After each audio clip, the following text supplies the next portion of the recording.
हाँ जी, इस वीडियो में हम पढ़ेंगे कि रेट ऑफ मोशन।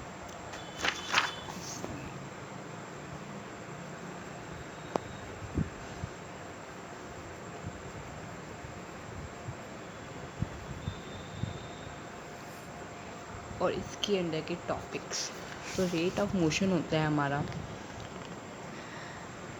कि ratio of distance travelled by an object to the time taken is known as rate of motion.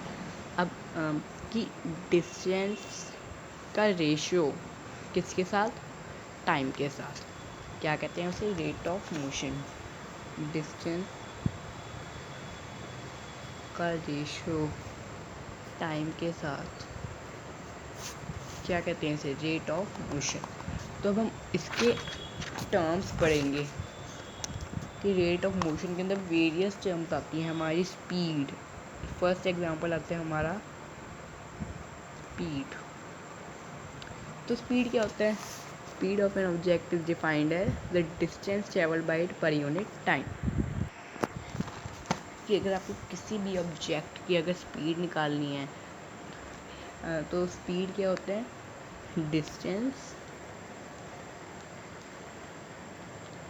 Upon time is known as speed. Speed of an object is defined as the distance traveled by it per unit time. जैसे हमें इसके अंदर भी देखने को मिल रहा है, speed is equal to distance travelled upon time taken. Short में हम इसे speed is equal to distance upon time. Speed को हम डिनोट कर सकते हैं, स्पीड को हम डिनोट करते हैं v से, डिस्टेंस को डिनोट करते हैं s से, टाइम को डिनोट करते हैं t से। तो हमारी शॉर्ट में इक्वेशन बन जाएंगे v is equal to s upon t।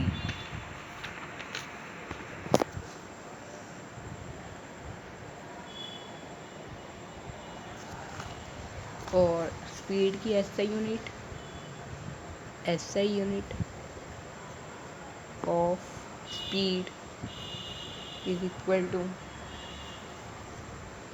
इसकी SI यूनिट होती है हमारे पास मीटर अपॉन में सेकंड। इसकी SI यूनिट होती है हमारे पास मीटर अपॉन में सेकंड, या फिर हम कह सकते हैं मीटर पर सेकंड, या फिर हम कह सकते हैं मीटर सेकंड के ऊपर ऐसे मीटर को डिनोट करते हैं m से, सेकंड को डिनोट करते हैं s से। तो v इज इक्वल टू, वैसे ये मैं ऐसे ही डिनोट करता हूँ मीटर पर सेकंड, मुझे यही ईजी लगती है। और स्पीड क्या है हमारी? Speed is scalar quantity. Speed हमारी स्केलर क्वांटिटी है।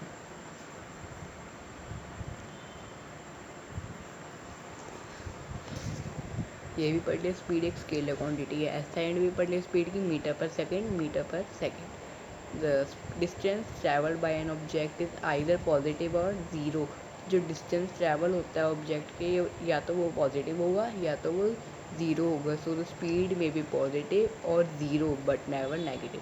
स्पीड हमेशा पॉजिटिव होगी और कभी कभी स्पीड ज़ीरो भी होगी, क्योंकि हम कुछ चले ही नहीं तो ज़ीरो तो हो सकते हैं, लेकिन कभी भी नेगेटिव नहीं होगी। नेगेटिव कभी भी नहीं होगी। तो स्पीड को अलग अलग तरह से क्लासीफाई कर सकते हैं कि यूनिफॉर्म स्पीड होती है हमारी, जैसे हमने यूनिफॉर्म मोशन पढ़ा था ना, यूनिफॉर्म स्पीड। यूनिफॉर्म स्पीड क्या होती है? If moving body covers equal distance in equal interval of time then the speed of the body is said to be uniform. इसका एग्जांपल आएगा हमारे पास कांस्टेंट स्पीड। जैसे एक मूविंग बॉडी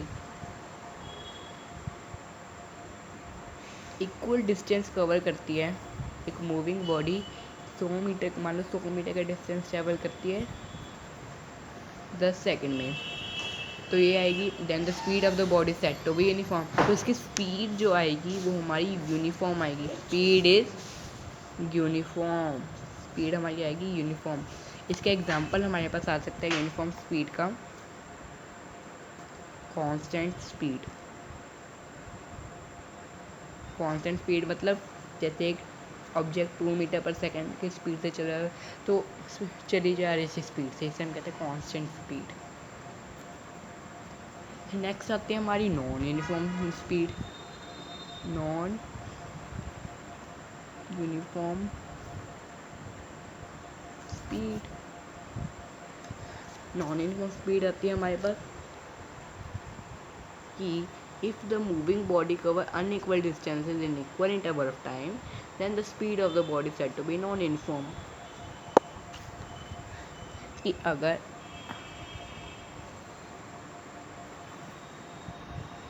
201 मीटर 10 सेकंड में,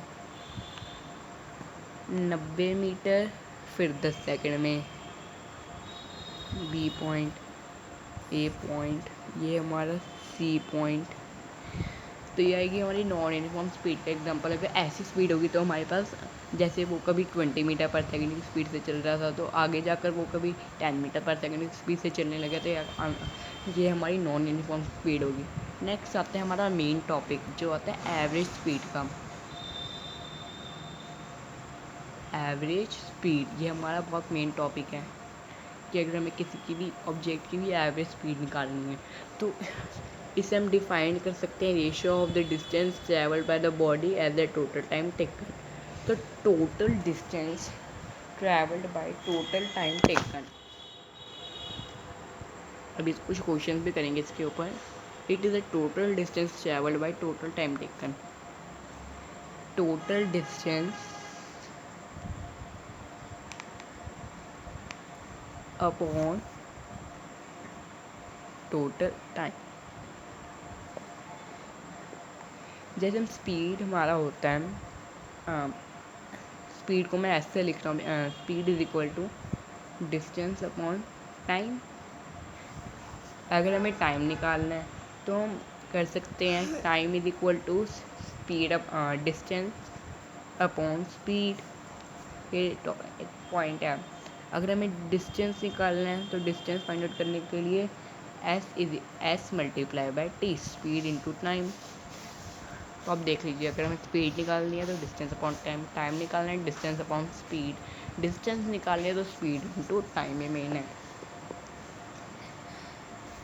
अभी कुछ क्वेश्चन आंसर्स भी करते हैं इसके ऊपर।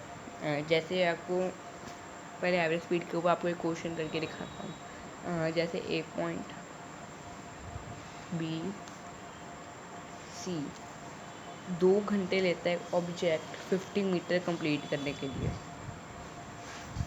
फिर आगे से 70 मीटर कंप्लीट किया 3 घंटे में। तो एवरेज स्पीड हमें फाइंड आउट करनी है।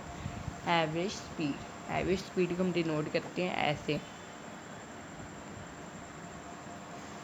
तो total distance 50 meter plus 70 meter upon में 2 + 5 आवर, 50 + 70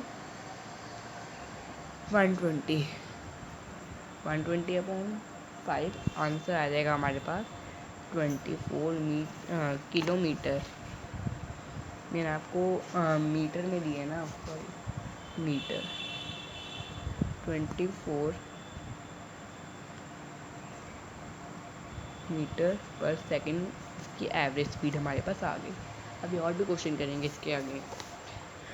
लास्ट आते हैं हमारा इंस्टेंटेनियस स्पीड।